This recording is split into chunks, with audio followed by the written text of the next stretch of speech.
অখণ্ড সার্বভৌম বাংলার প্রবক্তা কে ছিলেন? H.S. সুরহাওয়ার্দী।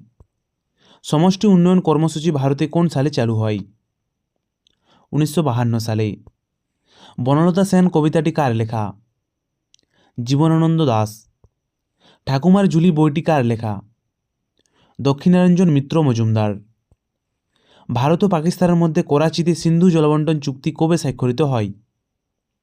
1960 সালে। নিচের কোন দূষক ডার্মাটাইটিস রোগ ঘটায়? ক্রোমিয়াম। ভারতের ক্ষুদ্রতম রামসার সাইট কোনটি? রেণুকা।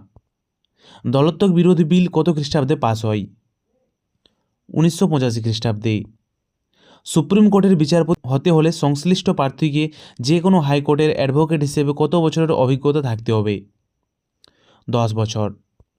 মোহাম্মদ বিন তুগলকের প্রকৃত নাম কি? জুনা খাঁ।